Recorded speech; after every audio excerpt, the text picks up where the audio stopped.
En 2024, les yeux du monde seront tournés vers Paris alors que la Ville Lumière accueillera les Jeux Olympiques d'été pour la 3e fois.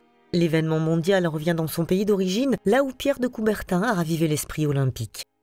Les attentes dépassent la nostalgie, les événements actuels ou le souvenir du passé. 100 ans après la 8e Olympiade, les Jeux de Paris 2024 représentent bien plus qu'une simple excitation sportive. Ils portent avec eux des enjeux économiques majeurs pour plus d'acteurs que la seule ville hôte. Aujourd'hui, sur De Facto, nous allons nous intéresser à l'opportunité géoéconomique de la France grâce au JO 2024. Un événement à enjeu pour la France générant une multitude d'opportunités. Paris 2024 est avant tout un événement à enjeu pour la France et la portée des Jeux Olympiques dépassera largement le périphérique parisien. De Marseille à Tahiti, de la Concorde à Saint-Denis, du Stade de France aux instituts français les plus éloignés, l'esprit olympique se fera sentir partout. La célébration mondiale générée par les grands événements sportifs internationaux transcende les frontières internes, qu'elles soient mentales, sociales ou géographiques. Elle touche chaque aspect et dimension du pays. Son impact et l'espoir qu'il suscite dépassent le monde sportif. Sport et géoéconomie, un duo indissociable. De nos jours, les pays utilisent le sport pour promouvoir leurs intérêts, et la dimension économique n'est pas la moins importante. Pour les géographes français, le basculement économique créé par la mondialisation du sport et son rôle d'amplificateur des cérémonies mondiales dans les médias sont inestimables. La géoéconomie du sport permet de s'affirmer dans la compétition internationale, mais aussi de comprendre comment fonctionne notre monde, ses dynamiques, les logiques des acteurs impliqués et les enjeux qui les intéressent. En bref, si vous voulez comprendre le monde, regardez comment il joue. Si vous voulez comprendre l'économie mondiale, regardez comment fonctionne le sport international, qui l'utilise et qui se démarque. Il existe de nombreux exemples de l'Arabie Saoudite à l'Inde en passant par l'Indonésie. Globalement, le secteur sportif représente 2% du PIB mondial et est estimé à plus de 1200 milliards d'euros avec une croissance tirée des marchés émergents. Si l'on ajoute à cela la part provenant des sports électroniques et les perspectives de croissance que seules les nouvelles technologies peuvent rivaliser, le sport mérite d'être pris beaucoup plus au sérieux que ce n'est encore trop souvent le cas.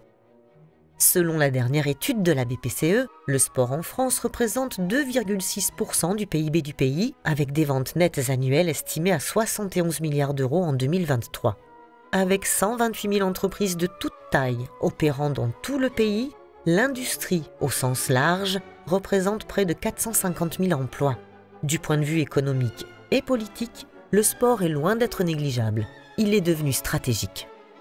Néanmoins, la géoéconomie du sport reste sous-estimée et largement sous-évaluée. Le Maroc, par exemple, a fait de la géoéconomie du sport un domaine clé de sa politique de développement territorial et d'augmentation de son attractivité. L'organisation de la Coupe d'Afrique des Nations 2025 et la co-organisation de la Coupe du Monde de la FIFA 2030 accélèrent son émergence. De même, la Coupe du Monde de rugby 2023 a démontré la capacité du sport à avoir un impact économique. Selon les chiffres publiés par le comité d'organisation en novembre 2023, la compétition a généré 2,4 milliards d'euros de retombées économiques, dont 1,2 milliard pour le secteur du tourisme. Elle a créé ou maintenu 41 000 emplois en France. Elle a également renforcé l'attractivité et la visibilité de la France avec plus de 2 millions de visiteurs étrangers accueillis pendant la compétition. L'économie du sport reçoit peu d'attention dans les médias, souvent limitée à quelques organes de presse tels que le Financial Times, The Guardian, Le Temps, Les Échos ou la rubrique économique du Figaro. Pourtant, les chiffres ne mentent pas. Ils sont la preuve du poids politique et économique du sport. Tous les acteurs et décideurs commencent à le réaliser, bien que lentement. Paris, capitale mondiale d'une humanité unie, malgré tout.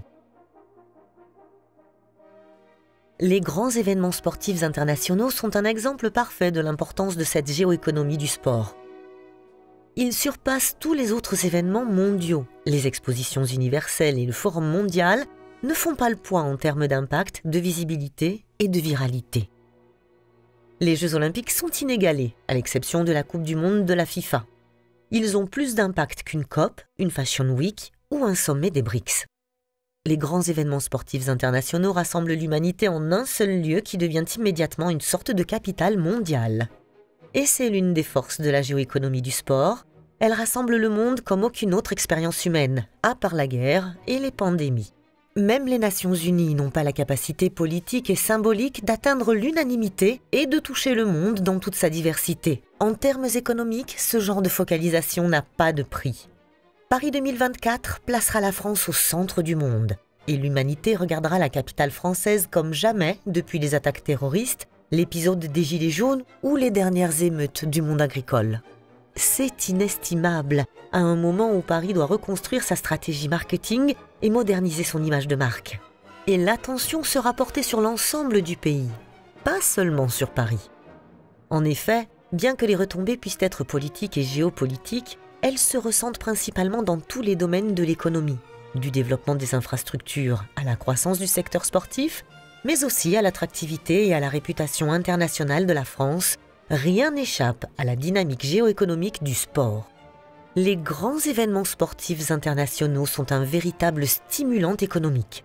Ils font partie des rares événements à générer un véritable effet de ruissellement lorsque leur organisation et leur héritage sont pleinement et rationnellement réfléchis. Comme l'Euro 2016 ou la Coupe du monde de rugby, les Jeux olympiques de Paris 2024 sont un levier de développement pour toute une industrie.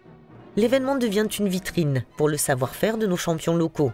Cela renforcera la compétitivité de la France sur la scène internationale, dans les sports traditionnels et les sports électroniques. Selon la ministre française des Sports, Amélie Oudéa-Castéra, les Jeux de Paris 2024 auront un impact considérable sur l'industrie du sport.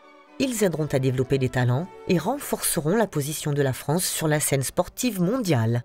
En effet, comme tous les autres grands événements sportifs internationaux, les Jeux de Paris 2024 contribuent à une flambée économique qui stimulera l'économie nationale bien au-delà du seul secteur du sport. Bien sûr, il y a des coûts organisationnels considérables et des externalités négatives à prendre en compte, mais les estimations placent l'impact économique de l'événement à près de 10 milliards d'euros. Plus de 15 millions de visiteurs sont attendus, la plupart venant de l'étranger. Les avantages économiques sont substantiels en ces temps troubles.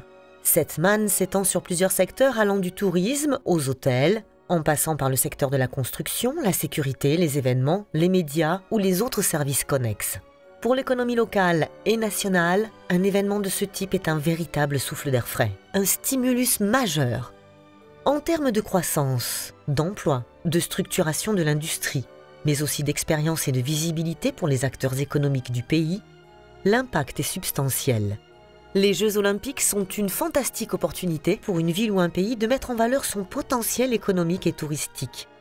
Ils sont une vitrine mondiale qui peut avoir des bénéfices durables s'ils sont bien gérés. La géoéconomie du sport et des événements sportifs de grande envergure apporte des avantages réputationnels uniques. Il y a des coûts associés à des événements internationaux de ce type. Ceux-ci sont évidemment une source de préoccupation. Personne n'a oublié les difficultés associées à Montréal en 1976 ou à Athènes en 2004. Mais finalement, ces méga-événements sont sans égal. Aujourd'hui, il est impossible pour une puissance quelconque d'être le seul centre d'attention mondial. Le sport le rend possible. Il offre une opportunité unique à un État et à une ville hôte de dominer le calendrier mondial à leur avantage et d'offrir au monde et à leur propre population un récit favorable et unificateur. La géoéconomie du sport renforce le pouvoir de l'État hôte. En termes de marketing territorial et de marque de territoire, le sport propulse la nation hôte dans un moment qui n'arrive que tous les 4 ans, pour les Jeux d'été ou les Coupes du Monde. Le sport est un atout unique pour les investisseurs, les touristes et les talents du monde entier. C'est pourquoi ces plus grands événements sont si populaires. Dans un monde de plus en plus compétitif et fragmenté, le sport offre une opportunité géoéconomique unique. Le fait que les géants mondiaux investissent massivement dans le sport souligne l'importance stratégique de sa géoéconomie. Le sport ne change pas la vie des pays, mais il est un élément essentiel de la concurrence internationale. Négliger son impact géoéconomique signifie passer à côté d'une opportunité de se démarquer. Si vous avez apprécié la vidéo, n'hésitez pas à liker, à vous abonner et à partager. Merci.